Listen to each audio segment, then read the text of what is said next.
Ngayon po ay buwan ng August at ito po ang unang Sunday. So this month of August, we have a new series and we will talk about the power of influence.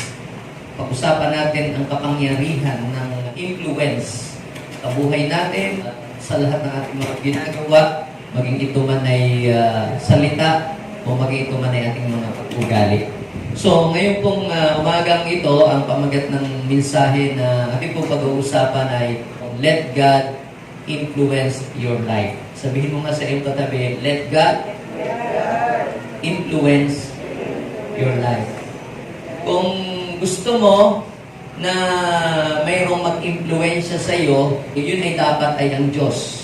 Kapag sinabi po natin mga kapatid na influence, it is the capacity to have an effect to your character, behavior, development on something. It is the capacity to affect or effect. So yung pong mga nakaka-influensya sa atin, sila po mga kapatid ay they have the power to affect our lives. Yung ating behavior, yung ating mga actions, even ang ating pong mga salita. Majority sa ating pong mga kinikilos natin, sa ating pong mga sinasalita, mga ginagawa, maging sa ating pagsusuot ng damit, maging sa ating mga kilos, sa araw-araw, yan po ay na-influensyahan lang tayo.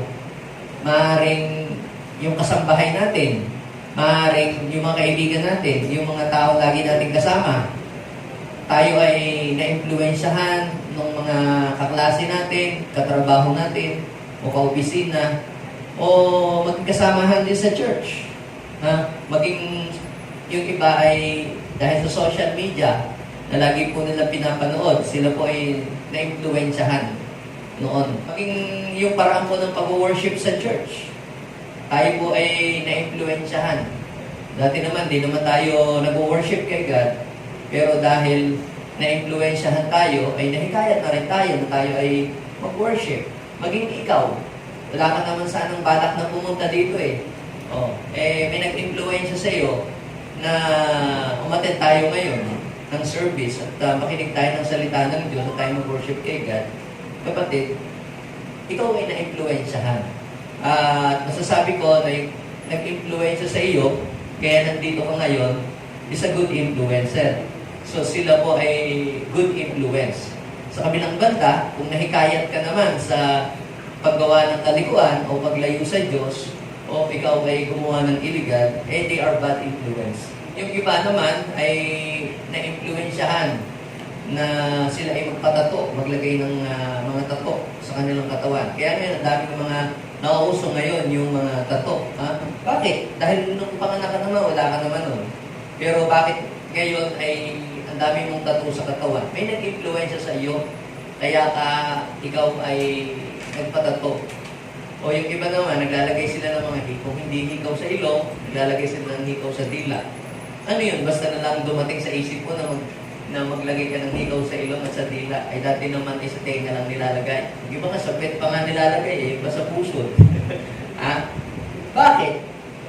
Paano? Iba basta lang dumating, may nag-influensya. Pwedeng yan inapanood, pwedeng yan sabi nung kabarkada mo, ay gawin mo, nung mga kasamahan mo. Ang influence, mga kapatid, ay pwedeng ito ay magdala sa atin sa mabuti at pwede pong ito ay magdala sa atin sa kasamaan. Nakakalungkot, pati yung mga hinirang ng Diyos na dating namang matino, kumikilala, sumusunod sa kalooban ng Diyos, instead na sila ay maka-influence, sila ang na-influensyahan ng mundo. Actually, God called us to become a light and salt of this world. Ibig sabihin, God called us to influence this world, not to be influenced by this world. So, tayo ay tinawag ng Panginoon para influensyahan ang mundong ito, hindi para magpa-influensya sa worldly system. Ang influence, ito po ay may power. Pwede nitong baguhin ang will, ang desire, maging ang kilos o ang pag-uugali ng isang tao. Now, the question is, who influences you the most? Sino ang mas lamang, mas matimbang na umi-influensya sa iyo. So, tanungin mo ngayon katabi, who influences you the most? Sino ang mas higit na nakaka-influensya sa iyo? Sa buhay mo, sa sarili mo, sa kilos mo, sa ugali mo, sa sinasalita mo, sa ginagawa mo, sa araw-araw, who influences you the most? Is it the world or the Lord? Tanungin mo nga yung katabi, yan ba'y ang world o ang Lord? Ang influence, pwede natin ito magamit sa masama, pwede natin itong magamit sa mabuti. So, bilang mga hinirang at pinili ng Diyos na kumikilala sa Panginoon, now is the time to rise up, stand up, para impluensyahan natin ang mundong ito sa pamamagitan ng salita ng Diyos, sa pamamagitan ng yung character ni Lord, at sa pamamagitan ng good action na ginagawa natin.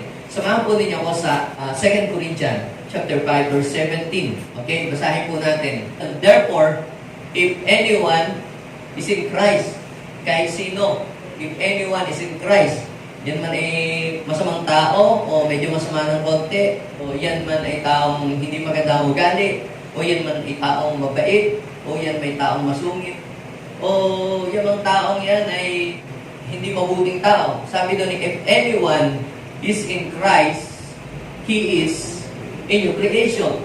The old has passed away, behold, the new has come.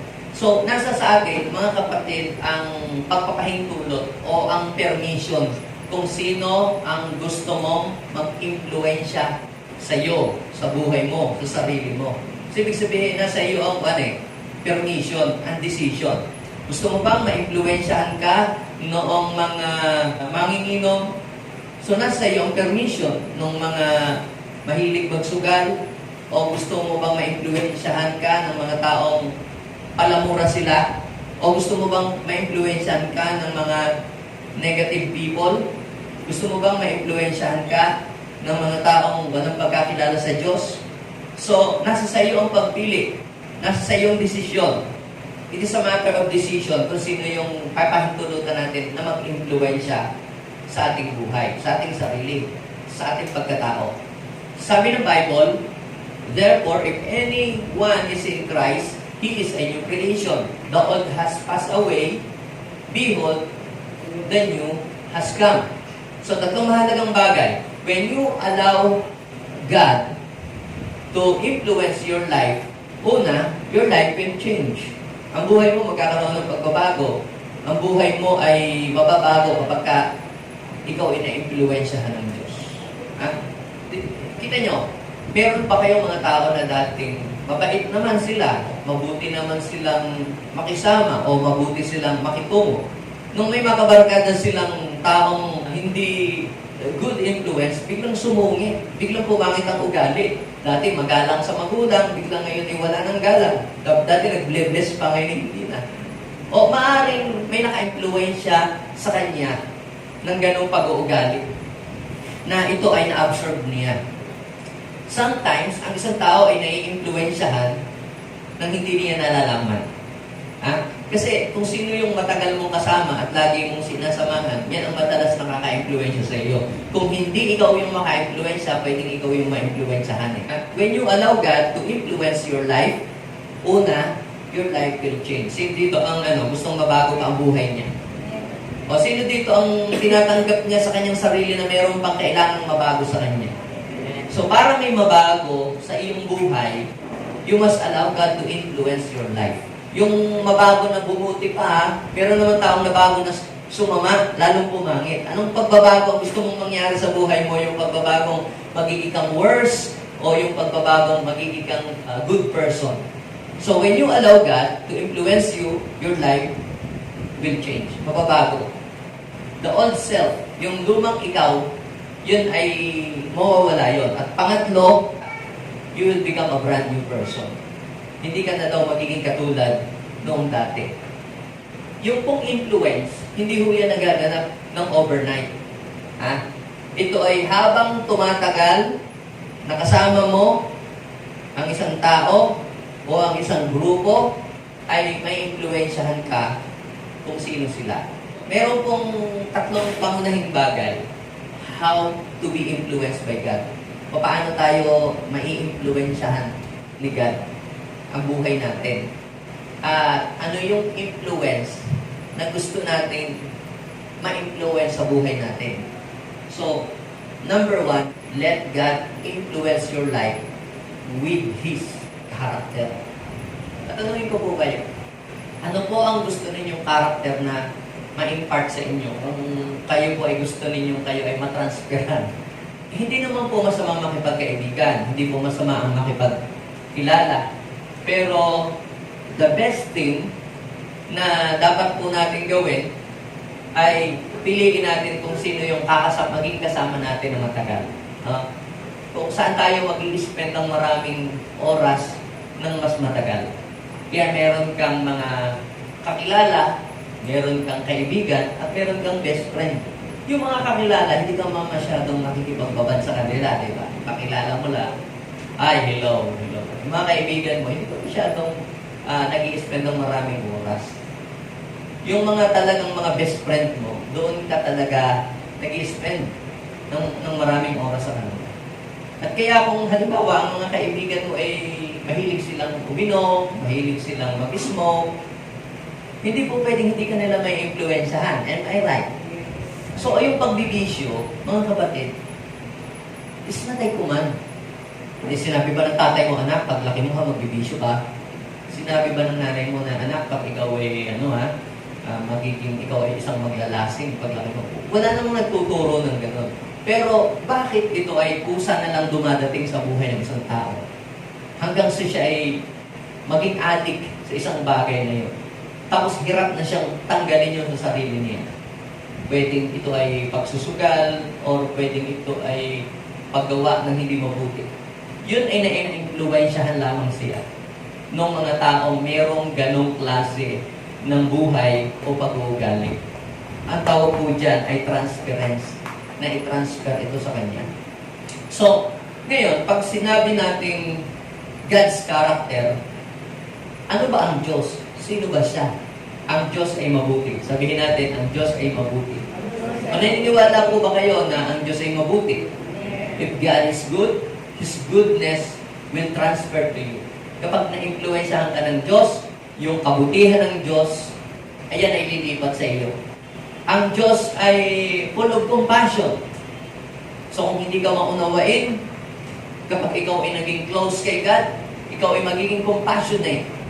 Kung ikaw ay hindi ka mapagpatawad na tao, kapag ikaw ay naging close kay Lord, ikaw ay magiging mapagpatawad.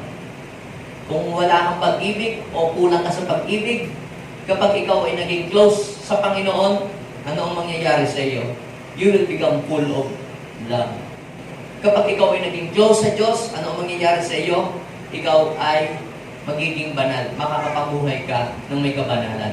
Actually, napakahirap mamuhay ng may kabanalan sa mundong ito without God.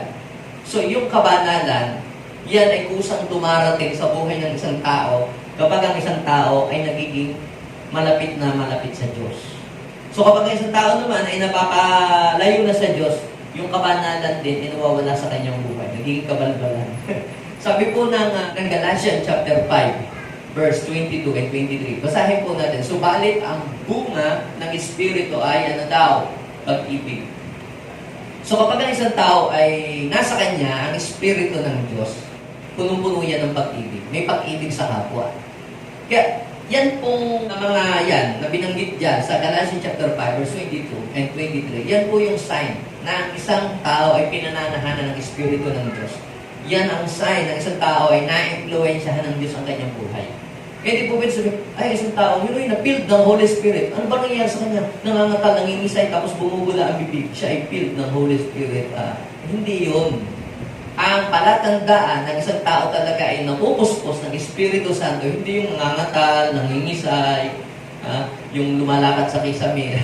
Hindi yun. Yan ang tunay na palatandaan. Ang bunga daw ng Espiritu ay pag-ibig. Dapat yan ay may pag-ibig. Kung isang tao ay nasa kanyang Espiritu ng Diyos, ito po yung sign na makikita nyo sa kanya. Siya po ay may pag-ibig. Meron siyang kagalakan. Meron siyang peace sa buhay niya. Siya ay taong matyaga. Siya daw po ay mabait o siya ay mayroong kabaitan. Siya ay may kabutihan. Yan na yung pagka isang tao ay na-influensyahan ng Diyos, siya ay nagiging mabuting tao. Yung isang masamang tao ay nagiging mabuti. Si Moses, dati po, walang self-control. Lagi siyang nagagalit. Siya ay hot-tempered siya. Na-influensyahan siya ng Diyos, he became the meekest man on earth. Si Paul is a murderer. Si Paul ang sama ng ugali. Pero ang sabi niya, therefore, if any man or anyone is in Christ, ang tinutukoy niya yung sarili niya. Bakit? Hindi niya naman masasabi yun kung hindi niya naranasan sa buhay niya na mabago siya eh. Ha? May tuturo lamang natin yung pagbabago ng buhay kung ito ay nangyari na sa atin. So, ang bunga daw po ng Espiritu ay kabaitan, kabutihan, katapatan. Nagiging tapat ang isang tao. Nagiging siyang mahinahon, kahinahunan. May mga tao ba na kayo na-encounter na yung galit agad? Konting problema, konting pagkamali, yung laging sumasaabog ka agad. Pero ang isang tao na under God's influence, yan siya ay nagiging mahinaho. Kahit sa panahon ng difficulties o kahit sa panahon ng may mga problemang nagaganap. Okay, siya ay nagiging mahinaho. Siya po ay merong pagpipigil sa sarili. Meron siyang self-control. Di ba? May mga tao na yung pag nagalit, agad nananakit. Di ba? Pag nagalit, nagtatapon ng mga gamit. Yun ay under the influence of anger or pwedeng demonic influence, yung mga nagwawala. Di ba? Yung pag nagagalit, nagwawala sila. Yun ay under the influence of evil. Pero kapag ikaw, you're under God's influence, yan, pangunahing bagay na yan ay makikita sa iyo. If you are under God's influence, ikaw ay magiging isang mabuting tao. Sino dito gusto niyang maging mabuting tao siya? Wala namang tao, siguro, na nangangarap na siya ay maging isang masamang tao. Maaaring na-influensyahan lang siya. At nung siya na-influensyahan, hindi na siya makawala doon sa ganong buhay. Pero meron akong good news kung ikaw ay naging slave ng evil influence or bad influence, meron pang pag-asa. Sino ang pag-asa mo? Ang ating Panginoong Jesus. Therefore, if anyone is in Christ, ang kailangan mo lang gawin ay makipag-isa ka sa ating Panginoong Jesus. Magpa-influensya ka sa ating Panginoon. At pag na-influensyahan ka ng Panginoon, your life will change. The old you will pass away and you will become a brand new person. Amen? Ang isa po pong katangian ng Lord, sa maraming katangian ng Lord sa Bible, yung pong makikita natin sa book of Numbers 23, verse 19. Ang Diyos daw po ay hindi sinungaling katulad ng tao. Ang sino ang may sabi niyan? Ang Bible mismo. Meron po akong narinig na nangaral sa Facebook. Sabi niya po ay sinungaling daw po si Yahweh. Ako po'y nagulat bigla. Sabi ko, bakit sinabi niyang sinungaling si Yahweh? Kasi ang kanya pong pinagbabasihan ay yung pong sinabi ni God doon kay Adam, makakain mo ang bunga ng punong kahoy sa halamanan. Huwag lamang yung bunga ng punong kahoy na nakakaalam ng mabuti at masama. Yan ay nasa Genesis chapter 2, verse 16 and 17. Kapag kinain mo yon, you will surely die. Sabi niya, namatay pa nung kinain. Hindi nga namatay physically. Sa Bible, meron 3 kasing klase ng kamatayan. Pag sinabing kamatayan, it means separation. Anong ibig sabihin ng kamatayan? Anong ibig sabihin ng kamatayan? Separation. Okay? Unang kamatayan, yun din ang tawag na spiritual death. Spiritual death. Ang ibig sabihin ng spiritual death ay separation of men from God. Yung pagkahiwalay ng tao sa Diyos. Kita nyo, nung kinain po nila yung bunga ng punong kahoy, yun, doon nagsimula na ang tao unti-unti nang lumayo na sa Diyos. Diba? Nung kinain nila yon, nung marinig nila na dumadating ng Diyos, nagtatakbo na sila sa palayo. So, yun ang ibig sabihin ng Panginoon. You will surely die. Yun ang unang kamatayan. Ang pangalawang kamatayan ay yung physical death. Ano naman yung physical death? Separation of our soul and the spirit from our body. So, nangyari ba yung sinabi ng Panginoon na you will surely die? Nangyari, hindi nangyari? Nangyari! Punta kayo sa sementeryo. Di ba? Yun ang patunay na you will surely die. Alam niyo po, pag sinabi ng Panginoon yun, hindi naman agad ibig sabihin, pwedeng hindi agad instant na mangyari sa iyo. At pag nagbisyo ka, ikaw ay magkakasakit. Yung ba'y nagkasakit ka agad pag nagbisyo? Pwede namang umabot muna ng 10 years o 5 years, then saka magkakasakit. Sa Panginoon kasi, yung isang araw, 1,000, yung 1,000 araw sa atin, isang araw lang sa Panginoon. So, iba yung oras ng Panginoon sa oras natin. So, sabi ng Bible, ang Diyos ay hindi sinungaling. Sabi nung nangaral, sinungaling daw si Yahweh dahil hindi naman daw namatay. Hindi nga agad-agad, pero nangyari din. So, ano pong ibig kong sabihin? Mas paniniwalaan natin kung ano yung sinasabi ng salita ng Diyos. Let's interpret the scripture accurately and contextually. So, ang Diyos ay di sinungaling tulad ng tao. Ano mang sabihin niya ay kanyang gagawin. Kung mangako man siya, ito'y kanyang tutuparin. So, ibig sabihin, mga kapatid, kapag ang isang tao ay na-impluwensyahan ng katangian ng Diyos, siya ay hindi siya magiging sinungaling. Sino ang tunay na liar? The devil is a liar. Sabihin natin, the devil o Satan is a liar. Siya ang sinungaling. Hindi sabi, ay, hindi kayo mamamatay. O di sinungaling si Satanas. Siya ang sinungaling. Ay, hindi kayo mamamatay. Alam ni Lord, pag kinain nyo yun, kayo tatalino, kayo ay magiging marunong kayo. Parang tinwist niya. Pero nagsisinungaling si Satanas na hindi mamamatay. Hindi nga ba talaga namatay ang tao? Namatay eh. Sabi po ng Romans, chapter 6:23, ano yun? Kamatayan ang kabayaran ng ating mga kasalanan. Hindi nga agad isang instant na biglang nawala agad. Si Lord ay mahabagin pa rin. Ang Diyos ay maunawain at ang Diyos ay maawain at binibigyan niya tayo ng chance na baguhin ang ating sarili. Kita nyo, minsan kahit ang ating ginagawa hindi na tama, hindi na mabuti, ba't i-bless ka pa rin ng Diyos? Ba't buhay ka pa rin at humihinga ka pa rin? Hindi ibig sabihin sinungaling si Lord sa kanyang mga salita. Ibig sabihin, binibigyan ka lang niya ng palugit para mag-repent ka at talikudan mo ang iyong mga kasalanan. Or else, kung hindi mo gagawin yun, pwedeng may judgment na dumating sa iyo. May kaparusahan. Ang Diyos ay full of mercy. Ang Diyos ay talagang maaway. Kita ninyo. Di ba, sabi ng Lord, kay Jonah, mangaral ka sa mga taga Nineveh. Sabihin mo, within 40 days, uulan ng apoy. Alam ng mga taga Nineveh na masasama sila. Sila talagang pumapatay, sila gumagawa ng hindi mabuti, nakakasagot sa Panginoon. Nabi, umabot na sa sokdulan ng kanilang kasamaan. Within 40 days, uulan ng apoy. Di nangaral yung sinugo ng Panginoon, si Jonah. Nung mangaral, yung mga tao na convict, nag-repent, nagsisi, tumalikod sa kasalanan, nagpasting. Pati mga anak nila, pinagpasting. Pati yung hari, nagpasting, nagdamit ng sako, bumaba sa trono. Lahat, buong bansa, nag-repent. Walang hindi. Lahat ay magsisi. Alam niyo po, dahil sa ginawa ng mga tao ng pagsisisi at paghingi ng tawad sa Diyos, hindi niya na itinuloy.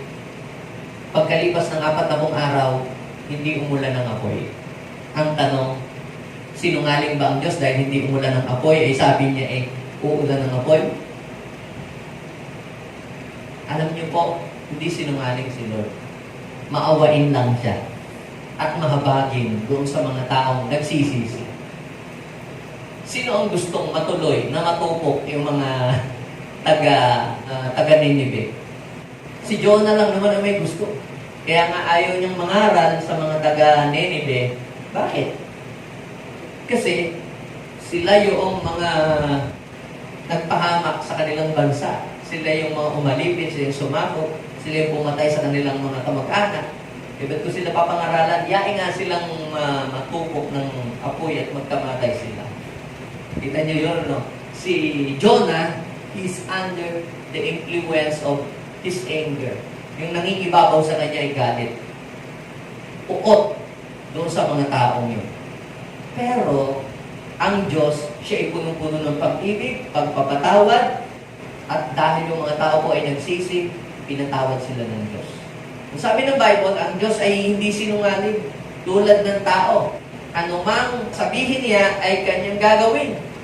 Kung nangako man siya, ito'y kanyang tutuparin. Kaya kung may pangako ang Diyos sa iyo, panghawakan mo yun. Maaaring yan ipangako sa iyo ng Diyos last year, kung nagbabasa ka ng Bible, nagdi-devotion ka, may promise si Lord. Hanggang ngayon, di pa nangyayari, isang taon na, panghawakan mo yun. Bakit? In due time, gagawin yun ng Diyos sa iyo. Hawakan natin ang Panginoon. So, kung ikaw ay, ang buhay mo ay bumubuti, right after nang ikaw ay nakadalo na, may nag-share sa iyo, ma-attend ka na dito sa church, at meron ng change na nagaganap sa iyong buhay. Dati nun, ikay palamura. Dati nun, ikaw ay mahilig ka magsinungaling.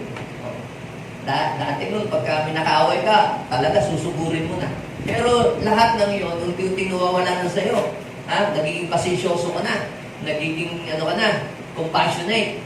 Ibig sabihin niyan, nai-influensyahan ka na ng Diyos. Pwede din naman tayo na-attend sa church. Pero, ganun pa rin tayo. Ibig sabihin, hindi mo pinayagan na ma-influensyahan ka ng Diyos. Siguro may mga na-encounter din kayo. Bakit yun? Tagal nang nasimba, na-attend pa sa born again, nag-worship, at ganun pa rin. Baka hindi niya pinapayagan na influensyahan siya ng karakter ni God. Kasi si Lord, hindi naman niya i-influensyahan ng isang tao ayaw magpa-influensya sa kanya. Ang i-influensyahan lamang ng Diyos, yung taong bukas ang puso, yung taong handang mag-surrender, yung taong handang magpakumbaba. God never force Himself to anybody. Okay? O sino dito gusto niyang ma-influensyahan siya ng katangian ng Diyos? Yan. Kapag na-influensyahan ka ng karakter ni God, tandaan mo, ang iyong buhay ay mababago at hindi ka na magiging katulad ng dati. Magugulat yung mga dating mga kasama. Anong nangyari sa iyo? Hindi ka naman dating ganyan. So, pangalawa, let God influence your life with His Word. Yung pong mga anak natin minsan, ay hindi naman natin sila tinuro ang magmura, magsalita ng mga bad words. Pero, bakit napapansin ninyo na minsan may mga batang nakapagmumura, di ba? Nagsasalita na nagmumura sa pagkasinan, o puto, o chinta, mga lapik na mga ganyan. Hindi nyo naman po tinuruan. Wala naman kayo po itinuturong ganon na mga bagay. Pero bakit sila ay nakapagsasalita ng mga ganon? Yan po ay pwedeng na-influensyahan sila ng kanilang kalaro. Pwedeng na-influensyahan sila ng kanilang mga kaklase. O pwedeng na-influensyahan sila ng kanilang pong mga napapanood. Naalala ko po yung si Nip noon, yung lagi siyang nanonood ng YouTube nung before the pandemic pa nun Yung may dalawa ng mga vlogger na bata na yung nakalimutan ang pangalan. English siya ng English. English ang pinanonood. Maya-maya, pagka nagsasalita na nag-i-English na rin. English ng kanyang sinasalita. Bakit siya gano'n? Hindi naman kami nag-i-English. Pero siya, English siya ng English. Na-influensyahan siya ng kanyang napanood. Kaya ngayon, mga kapatid, mga magulang, kalimitan yung ating mga anak, minsan tayo na rin, madalas na-influensyahan tayo ng ating mga napapanood, kung ano yung ating napapanood. Kung mahilig kang manood ng drama, ayan, may influensyahan ka, ang buhay mo magiging madrama. Kung saan ka madalas nagbababad ng oras, yun ang iyong maa-absorb. Sa kabilang banda, kapag naman tayo ay nakikinig lagi ng salita ng Diyos, paano ba tayo mai-influensyahan ng salita ng Diyos? Kapag lagi mong binabasa ang salita ng Diyos, may influensyahan ka ng salita ng Diyos. Kapag lagi mong pinakikinggan, kapag ito ay lagi mong minemeditate, binabasa, lagi mong paulit-ulit nakakarinig ka ng salita ng Diyos sa church. Dati no, puro mura ang lumalabas sa iyong bibig, di ba? Puro mga negative. Wala akong pera naman, ang hirap na buhay. Kapapakinig mo ng kapapakinig ng salita ng Diyos dito. Iba na ngayon ang nagiging laman ng iyong bibig. Nakapag-dideclare ka na, may gagawin si Lord, the Lord will provide, God is with me, the Lord will never forsake me. Bakit ganun ka na magsalita? Saan mo hinuhugot yung mga sinasabi mo? May pinagkukuhanan. Na-influensyahan ka ng salita ng Diyos na napapakinggan mo at nababasa mo. Ang influence, mga kapatid, ay pwedeng ito ay sa ating nakikita. Dahil sa ating mga nakikita. Pwedeng dahil sa ito ay sa ating naririnig. Pwede din ito ay dahil sa ating mga pinupuntahang mga lugar. Yung madalas kang pumupunta sa church at madalas mong naririnig ay yung mga salita ng Diyos, yun, may influensyahan ka ng iyong mga salita. Sa kabilang banda, kapag ang kasama mo naman ay mga mahihilig mag-chismis, puro ang pinag-uusapan yung mga buhay ng ibang mga tao, yung mga kamalian ng ibang mga tao, minsan, yun na din yung nagiging lingwahe, yun na din ang nagiging salita mo. Sabi po ng Psalms, chapter 1, basahin natin yun, mapalad ang mga taong hindi naaakit niyong masasama. Anong ibig sabihin yan? Mapalad ka kung hindi mo hinahayaan na ma-influensyahan ka ng mga negative people. Mapalad ang taong hindi naaakit niyong masasama at hindi sumusunod sa masama nilang halimbawa. So, ang isa pong tao na nag-i-influensya, nakaka-influensya, mamaya, hindi mo alam, sinusunod mo na siya. Kung anong sabihin niya, susundin mo na siya. So, sabi po doon, hindi sumusunod sa masama nilang halimbawa. Hindi siya nakikisama sa mga kumukutya at hindi rin nakikisangkot sa gawang masama. So, you are blessed if you do not allow to be influenced by negative people. Blessed ka. Hindi mo pinapahintulutan na ang buhay mo ay ma-influensyahan ng masama. Ngayon, paano natin magagawa yun? Parang ang hirap naman.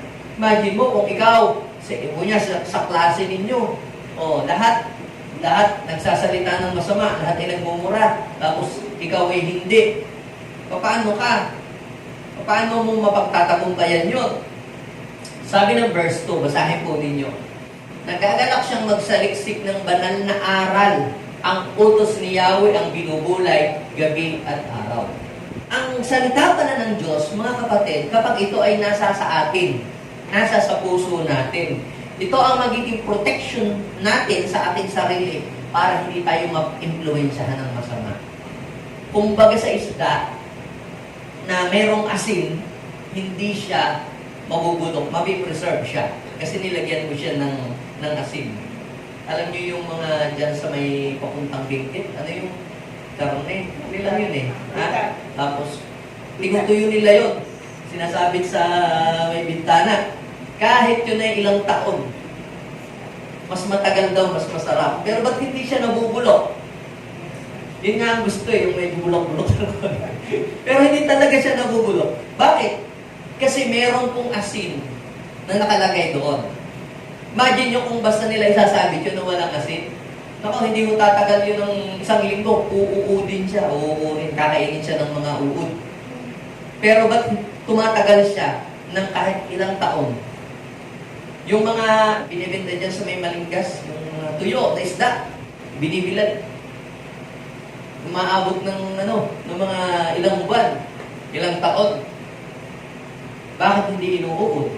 Kasi may asin. Tanggalin mo yung asin, anong mangyayari sa mga yon? Mabubulok siya immediately. Now, what is the point here? Ang tangi lamang kung magiging protection natin sa mundong ito na punong-puno ng mga negative influence ay ang salita ng Diyos. Ang salita ng Diyos ang magsisilbing salt sa buhay mo, sa sarili mo, para hindi ka ma-influensyahan ng kapangitan ng mundo.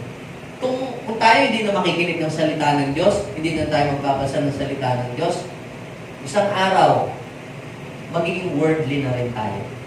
Kung ano yung ginagawa ng mundo, gagawin na rin natin. Kung ano yung lakad ng taga-mundo, yun na rin ang gagawin natin. Ano ba naman kung gawin ko yun, Pastor? Yun ang maglalayo sa iyo sa Diyos. So, kaya mga kapatid, kailangan natin ng salita ng Diyos. Walang pagkain na magiging masarap kung walang asin. Ganyan din ang buhay natin. Magiging masarap lang ang buhay kapag nasa sa iyo ang salita ng Diyos. Sabi ng Bible, mapalad ang taong hindi nakakita yung masasama at sumusunod sa kanilang maling payo at mga maling halimbawa. Hindi sumasama doon sa mga taong hangad lamang ipagtawanan, laitin ang Diyos na dakila. Ngayon, papaano nagagawa yon ng isang tao na hindi siya na-impluensyahan ng masama? Sa pamamagitan ng kanyang pagbababad sa salita ng Diyos. Pag may salita ka ng Diyos, ito ay tutulong sa iyo para hindi ka ma-impluensyahan ng masama dito sa mundo habang nabubuhay ka. So, pag tinanggal mo na ang salita ng Diyos, kung ano-ano na ang binabasa mo, kung ano-ano ng mga libro ang iyong binabasa, hindi mo sumugbasa ng libro.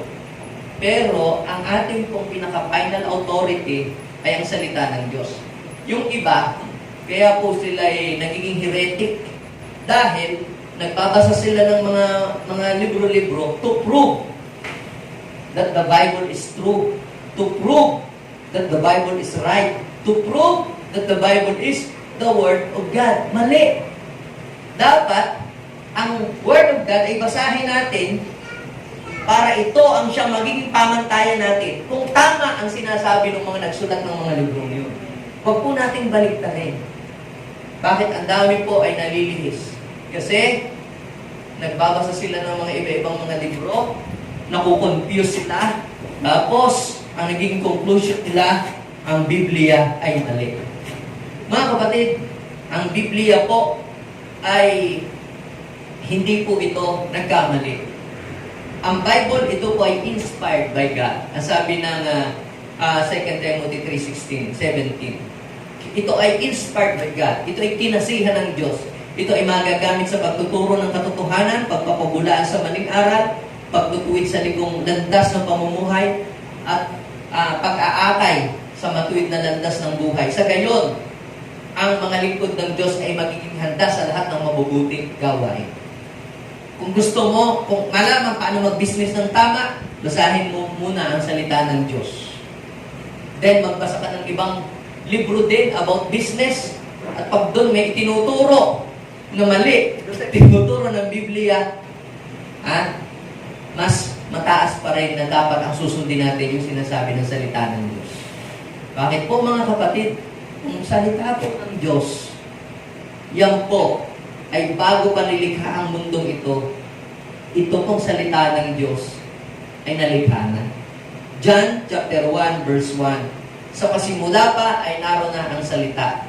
Kasama ng Diyos ang salita. At ang salita ay Diyos. Naging tao ang salita. At ito ay namuhay sa piling natin. Yung palang salita na yun ay ang ating Panginoong Jesus. Itong Bible, ang tawag dyan ay written word. Si Jesus, He is the living word. Pag binasa mo ang salita ng Diyos, yung Bible, malalaman mo ang kalooban ng Diyos. Malalaman mo ang katangian ng Diyos. Malalaman mo ang plano ng Diyos sa iyong buhay. Kaya, walang libro sa buong mundo na higit na makapangyarihan at walang libro sa buong mundo na mababasa natin na mas powerful sa Bible. Ang Bible lamang po ang makapangyarihan. Bakit? Dahil ang mga nagbabasa nito nababago ang buhay. Yung tama ang motibo ng pagbabasa, yung tama ang motive. Pag binasa po natin ang salita ng Diyos, dapat po ay basahin natin ito ng mayroong tamang motibo. Kaya po yung iba ay nalilihis sila sa pagbabasa nila ng Biblia ay dahil nagbabasa po sila ng Bible na mali ang motibo nila sa pagbabasa. Kaya nagbabasa, ito ka mga Hahanap ako ng pambara kay misis pagka nagagalit. Hahanap ako ng pang-debate, yung magagamit ko sa debate. Hahanap ako ng pang-depensa kapag ako ay pinuna sa aking mga mali. Yun po ay maling paraan, kaya ka nagbabasa ng salita ng Diyos. Mali ang iyong paraan. Kaya nagiging mali din yung natatanggap mong mensahe. Pero kapag ang layunin mo ng pagbabasa ay gusto mong malaman ang kalooban ng Diyos, gusto mong makilala ang Diyos, gusto mong malaman kung anong plano ng Diyos sa iyong buhay, ito ay ihahayag sa iyo ng Diyos. Ang sabi ng Panginoon, seek and you will find. Hanapin mo siya at siya iyong masusumpungan. Hanapin mo siya sa pamamagitan ng salita ng Diyos, magpapakilala ang Diyos sa iyo. Sa Psalms 19, verse 7 to 8, basahin natin ang batas ni Yahweh. Ang Panginoon po, mga kapatid, ay marami po siyang pangalan sa Bible. Tinawag din siyang Adonai, tinawag din siyang El Elyon, tinawag din siyang Jehovah Rapha, tinawag din siyang Jehovah Nisi, tinawag din siyang Jehovah Jireh. Ang Diyos po ay tinatawag ng mga tao noong unang panahon kung sino ang Diyos sa buhay nila. Ako po ninyo, kaya kapag ang Diyos may ginawang kagalingan, ang tawag nila Jehovah Rapha. Kapag ang Diyos ay nag-provide sa kanila ng pangangailangan nila, ang tinatawag nila sa Diyos ay Jehovah Jireh. Kapag naman sila ay pinagtagumpay ng Diyos, tinatawag nila ang Diyos Jehovah Nisi. Ibig sabihin, God is a God of victory. So, tinatawag nila ang Diyos sa pangalang yun kasi yun ang Diyos sa buhay nila. Ang batas ni Yahweh ay walang labis, walang kulang. So, ibig sabihin, wala ka nang dapat pang idagdag. Hindi mo na kailangan pang dagdagan natin dahil kasi parang ang daming na-miss na mga wordings, ang daming pang mga wala ng mga katuruan. Yun yung nakasulat na diyan. Hindi mo pa magawa-gawa. Ba't dagdagan mo pa? Sabi ng Bible, ang batas ni Yahweh ay walang labis, walang kulang. Ito ay nagbibigay sa tao ng ng panibagong kalakasan. Sabi natin kalakasan. So, ang mga tuntunin ni Yahweh ay mapagkakatiwalaan. Nagbibigay ng talino sa payak ang kaisipan. Sabi ng verse 8, ang mga utos ni Yahweh ay makatuwiran. Pansin nyo, ito ay nagpapasaya sa puso at kalooban. Ang mga tagubilin ni Yahweh ay tama. Ibig sabihin, walang mali. Kung meron ng parang mali, yun ay doon sa bumabasa, sa nagbabasa, at sa nag-i-interpret. But the Bible itself, hindi ito mali. Kasi sabi po doon, at nagpapasaya sa puso at kalooban. Ang tagubili ni Yahweh ay tama at nagbibigay sa isipan ng hustong pag-unawa. Makikita natin dyan ang 4 na K. Pag binasa ninyo ang salita ng Diyos, ano yung unang K na ibinibigay ng salita ng Diyos? Kalakasan. Ito nyo, di ba sabi sa verse 7, ang batas ng Panginoon ay batas na walang kulang. Ito ay nagbibigay ng kalakasan.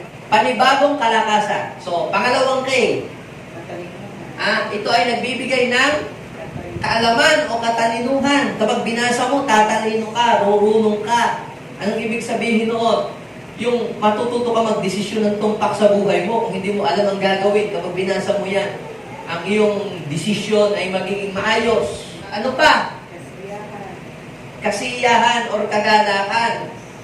At ano pa? Kaunawaan. Lalawak ang iyong pangunawa. Kaya ang salita ng Diyos, kapag hinayaan mong ma-influensyahan ka ng salita ng Diyos, ibig sabihin, masaturate ng Word of God ang iyong buhay, mapuno ng salita ng Diyos ang iyong buhay, dadalahin ka ng salita ng Diyos sa katuwiran. Wala akong nagbasa ng Biblia na binasa niya ang salita ng Diyos ng tamang tamang motibo sa puso niya na napasama o napariwara ang kanyang buhay. Lahat ng kilala ko na nagbasa ng salita ng Diyos, bumuti, gumanda, umayos, umunlad ang kanyang buhay. Kaya kung ang salita ng Diyos ay i-embrace mo ito, and when you allow God to influence you with His Word, I am telling you, gaganda, aayos ang takbo ng iyong buhay.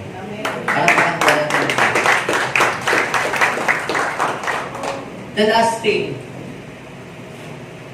how God can influence our lives. So, ang tatlo po, ito. Let God influence you with His presence. Let God influence you with His presence. Alam niyo po ba, yung presence ng Lord, kapag na-influensyahan ka ng presensya ng Panginoon, bibigyan ka nito ng kapangyarihan. Kasi pangako ng Diyos yun eh. You will receive power when you receive the Holy Spirit. Ang Espiritu ng Diyos, yan ang nagbibigay ng kapangyarihan sa ating pong buhay. Yung demonic influence, nagbibigay din po sila ng power, pero negative power. Saksamaan yun. So kaya marami tayong nagiging violent. Yung mga nagiging silang uncontrolled. Yung mga ganon. Meron po mga estudyante, sila po ay naglaro po sila ng yung baso. Spirit of the glass. Sino nasubukan na ninyong mag-spirit of the glass kayo? Kayo ay magpa-deliverance. Maya. Yung spirit of katuwaan lang ba? Ay mga bata, ay mga estudyante rito. Pag meron pong nag-invite sa inyo na mag-spirit, maglaro kayo ng spirit of the glass, no? Huwag po kayong magpa-influence sa ganun. Kasi doon po, sa spirit of the glass, nagtatawag po sila ng spirit. Tapos, maghuhula sila. Gagawin sila ng A, B, C, D, F, G. Sino ang aking mapapangasawa? Yung baso, biglang gagalaw yun. S. Tapos biglang magiging H. Kung ano, gumagalaw yun. Hawak-hawak. Alam niyo ba't gumagalaw yun? Meron pong evil spirit na pumapasok doon sa baso. Ito nabalita, ito naglaro sila ng spirit of the glass. Lahat po sila na-possess ng evil spirit. Yung tinawag po nilang mga espiritu, instead na doon sa baso pumunta, doon sumakay sa kanilang mga katawan. Ang mga evil spirit, demon spirit, human spirit, wala silang katawan. Kaya yung katawan mo, yan sila gustong tumira. So ano po anong nangyari? Nagwawala sila, kung ano mga ginagawa, nagsisisipa, nagpagulong-gulong. Yan. Yung pala, they are under demonic influence. So kaya kapag kami mga taong under demonic influence, at ikaw ay nai-influensyahan na sa iyo ang influence ni God, walang kapangyarihan yung mga evil spirit na yun. You can cast them out. You can cast out evil spirit dun sa katawan ng mga taong yun sa pangalan ng ating Panginoon Jesus. Ephesians chapter 5, verse 18 to 19. Huwag kayong maglalasing dahil nakasisira ito ng maayos na pamumuhay. Salip ay hayaan ninyong anong mangyari? Mapuspos kayo ng banal na espiritu. Sa pagtitipon ninyo, umawit kayo ng mga salmo, himno, at iba pang mga awiting espiritual. Buong puso kayong umawit at magpuri sa Panginoon. So, paano natin bibigyang daan ang Espiritu ng Diyos to influence us? Sa pamagitan ng pagmananalangin, pag-melody of praise, pag-awit kay Lord, sa pamagitan ng pag-worship, sumasabay ka doon sa song, nagpapatugtugasan ng worship song sa iyong sasakyan, sumasabay ka, sumasayaw ka pa. You are allowing the presence of God to influence your life. At pag na-influensyan ka ng Espiritu ng Diyos, ikaw ay mapupuspos ng kanyang kapangyarihan. If you are filled by the power of the Holy Spirit, you are under God's influence. However, kapag ikaw ay, halimbawa, naglalasing, araw-araw naglalasing ka, so pagkatapos mong malasing, anong mangyayari kasunod? Magwawala ka. O magbabasag ka ng mga pinggan. o ikaw ay mananakit. Kaya sabi ng Bible, huwag kayong maglalasing sapagkat ito'y nakakasira ng maayos na pamumuhay. So, ibig sabihin, when you are under the influence of alcohol, mawawala ka sa tamang pag-iisip. Diba? Tignan nyo, yung iba nakulong. Bakit? Nakapatay. Nung nalasing, nagawa ng hindi maganda, hindi tama. So, ibig sabihin, kapag hinayaan mo na ikaw ay ma-influensyahan ng alcohol o ng liquor, pwedeng hindi maging maganda ang takbo ng iyong buhay. Ngayon, nasa sa iyo yon. Kung sino ang gusto mong maka-influensya sa iyo ng higit. At ang sabi, kung gusto mong ma-influensyahan ka ng Diyos, anong gawin mo? Umawit ka. Magpuri ka, mag-worship ka. Kung may gitara kayo, magtugtugan kayo ng gitara, mag-worship ka sa Panginoon. O kung wala naman, magpatugtog ka ng MP3 o sa cellphone mo, magpatugtog ka ng mga worship. Kapag yun ay ginagawa mo, you are allowing God to influence you with His presence. At ano ang magiging impact sa buhay mo ng presence ni Lord? Nai-empowered ka. Ikaw ay nagiging anointed. And if you are under the influence of His presence, alam mo, maglalakad ka pa lang, yung mga demonyo natatakot na sa'yo. Because you are under God's influence. Naalala niyo po ba nung si Jesus ay pumunta sa isang place na ang pangalan ng place na yun ay Gadarene. Pag sinabing Gadarene, Gadarene is a place that plenty of demons. Grabe po, ang dami pong mga demonyo po doon. Pero nung si Jesus ay tumungtong doon sa lugar na iyon, na-alarm yung mga demonyo at yung isa pong lalaki na siya po'y sinasapian ng matagal ng panahon ng demonyong thousands of demons, isang salita lamang niya, umalis po yung demonyo doon po sa kanyang katawan.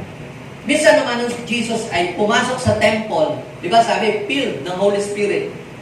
He is under the influence of the Holy Spirit kasi nag-prayer and fasting si Jesus saan? Sa wilderness. So, pagkatapos ng kanyang fasting, di puspos pa siya. Pagpasok niya sa templo, nung siya po'y nangangaral, biglang mayroong nag-react na taong may karga pala siya. Mayroon pala isang taong pumasok doon ng possess ng evil spirit. At alam niyo po, bigla pong umalis doon sa katawan noong taong sinasapian, yung masamang espiritu, at lumaya yung pong tao na nakadalo doon sa church. Kasi si Jesus po ay under the influence of God. Kaya pag ikaw, you are under the influence of God's presence, ang demonyo, malayo ka pa, tatakbo na yun, aalis na yun. Bakit? Sapagkat hindi kayang i-contain ng presence ng evil ang presence ng Diyos. Kaya sabihin ko sa iyong katabi, kung gusto mong lagi kang magtagumpay, let God influence you with His presence. At pag na-influence ka ng presence ni Lord, mawawala yung takot. Sino dito takot sa multo? Takot sa gabi. Kaunting kaluskus lang, takot ka na, naduduwag ka na. Hindi ako makapag-isa. Naalala ko nung pag hindi ako makapag-isa doon sa dilim, kinakanta namin yung Sangala ni Jesus, Sangala ni Jesus, Diablo ay dadaya. Tapos, palakas ng palakas. Halatang takot. Pero, kapag ikaw pala ay yung nasasanay ka na yung influence ng Lord ay nasa sa iyo, hindi ka na natatakot. Ang Diablo na ay matatakot sa iyo. Amen? Sa Exodus chapter 34 verse 29, si Moses, pag tinignan ninyo po ang kanyang background, siya po ay hot-tempered. Di ba may nag-aaway, ang ginawa niya, binugbog niya yung may kasalanan. Ganon siya eh. Mapunta siya doon sa Midian, pinagbubulpi niya yung mga pastol doon. Ano talaga siya? Yung bang parang ang kamay niya gusto lagi manakit. Ito pong si Moses ay na-encounter niya ang Lord. At yung encounter na yon ay paulit-ulit na nangyayari sa kanyang buhay. Minsan, nung siya po ay umakyat sa bundok, habang nakikipag-usap siya sa Lord, binigay sa kanya ng Lord yung kanyang mga utos. sinulat sa bato. At sabi ng Lord, ito ay dalahin mo sa mga taga-Israel para ito yung kanilang susundin na salita. Ngayon, ang sabi po doon sa Exodus chapter 34 verse 29, nung pababa na po sa bundok ng Sinai, si Moses, hindi niya namalayan, sa tagal pala ng kanyang pakikipag-usap sa Diyos, yung glory ng Lord na transfer sa kanya, lumipat sa kanyang mukha. Alam niyo po ba, kapag tayo ay nagbababad sa panalangin, yung glory ng Diyos, natatransfer sa atin. Gayon din si Jesus. Nung siya po ay umakyat doon sa bundok ng mga olibo. Ngayon, siya po ay nag-pray. At sa kanya pong pananalangin, ang sabi po ng Lucas chapter 9 verse 29, ang sabi po doon, haba daw kung siya ay nananalangin, nagbago daw po yung anyo ng kanyang mukha. At ang kanya daw pong kasuotan ay naging maningning sa kaputian. Now, what is the point here? When you allow the presence of God to influence your life, merong mababago sa iyong appearance. Merong mababago sa iyong buhay. Itatransform ka ng Diyos. Kaya yung laging nagbababad sa presence ni Lord, hindi tumatanda. Dahil nasa kanya yung glory ni Lord. Tingnan niyo si Nanay Aida. Tingnan niyo si Kuya Apple. May mga card na ho yan. No, pero hindi mo mahahalata ang kanyang edad. Parang 19 lang yan, no? 19-dihan na natin yan. Nakita kami ng aking mga kaklase. Ay, yung mga kaklase ko, ang tatanda nila. Ano pong ibig kong sabihin? Ang glory ng Diyos na kapagpapabata, kapag nasa iyo ang glory ng Diyos, na preserve ang iyong buhay. Kapag umalis na yung glory ng Diyos sa buhay mo, ano mangyayari? Babagsak ng iyong physical body. At yung spirit of decay, yun. Unti-unti ka na, parang mangungulubot ka na. Kaya si Elijah, kahit 80 years old na, malakas pa ang katawan. Si Moses, kahit 120 years old na, hindi pa daw po lumalabo ang mata. Kaya, mga kapatid, when we allow God to influence our lives, maraming mga dakilang bagay na magaganap sa atin. Kaya sabihin sa iyong katabi, let God influence your life. When you allow God to influence your life will never be the same again. Amen? Tayo pong lahat ay tumayo sa oras na ito. Yes, God, salamat po. Dahil sa oras na ito, ay pinakita mo sa amin kung sino ang dapat at kailangan na mag-influence sa buhay namin. Yes, tayo ay dumulog kay Lord. Maaring ang ating mga ugali, ang ating mga pananalita na hindi magaganda, gusto natin na ito ay maalis sa atin. Pero hindi po natin ito maaalis sa sarili nating lakas, sa sarili nating galing. Let's allow God to influence our lives. At kapag na-influensyahan niya tayo, yung buhay natin matra-transform. Yung buhay natin maaayos. Gaganda ang takbo ng iyong buhay. Ang buhay mo ay uunlad. Yes. Panginoon, influensyahan mo po kami. Patawarin niyo po kami kung may mga pagkakataong hinayaan namin ma-influensyahan kami ng mga negative people. Kung hinayaan namin, Lord, na ma-influensyahan kami ng mga evil people at madala kami sa masama at nakagawa kami ng mga hindi nakakadugod sa inyo. But God, today, we surrender ourselves.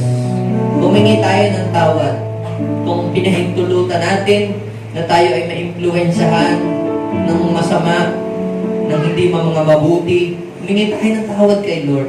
Let's ask forgiveness. Lord, patawarin niyo po kami sa amin pong mga kasalanan. Napahintulutan po namin, napayagan po namin na kami ma-influensyahan ng hindi mabuti. At because of that, nagsasuffer ang buhay namin, Panginoon. Because of that, nagsasuffer kami, Panginoon. Because of that, naging slave kami, Panginoon. But God, today, lumalapit kami sa inyo. hinihingi po namin ang inyong tulong. Help us, Lord. Help us. Forgive us. Holy Spirit, move in this place. Influence us, O Lord, through your presence. Yes, Holy God. Panginoon, buksan mo ang langit at i-pour out mo ang Spirit sa bawat sa amin. Lord, remove every ungodly influence sa buhay ng bawat isa amin. Bunutin mo, Lord. Tanggalin mo, Lord, lahat ng mga ungodly influence sa aming buhay. Lahat ng influence na hindi sa Diyos, tanggalin mo ito sa aming buhay. And beginning today, Lord, we will only allow God's influence sa aming buhay. Maraming salamat po. Pwede bang ilagay natin ating kamay sa ating puso at mag-pray tayo. Sabihin natin, Panginoong Jesus, ako'y lumalapit sa inyo. Ako po ay nagpapakumbaba. Ibinubukas ko po ang aking puso sa iyo at inaanyayahan kita sa buhay ko. Impluensyahan mo ako, Panginoon, ng inyong karakter. Impluensyahan mo ako, Panginoon, ng inyong mga salita. Impluensyahan mo ako, Panginoon, ng iyong kapangyarihan. Panginoon, gusto ko rin po, Panginoon, na maging influence sa ibang tao ng iyong kabutihan. Maraming salamat po. In Jesus' name, amen and amen. Ako na lang magpe-pray. Father God, bless these people at uuwi sila, God, na mayroong panibagong lakas, panibagong sigla na nagmumula sa inyo sa pamamagitan ng iyong mga salita. In Jesus' name, amen and amen.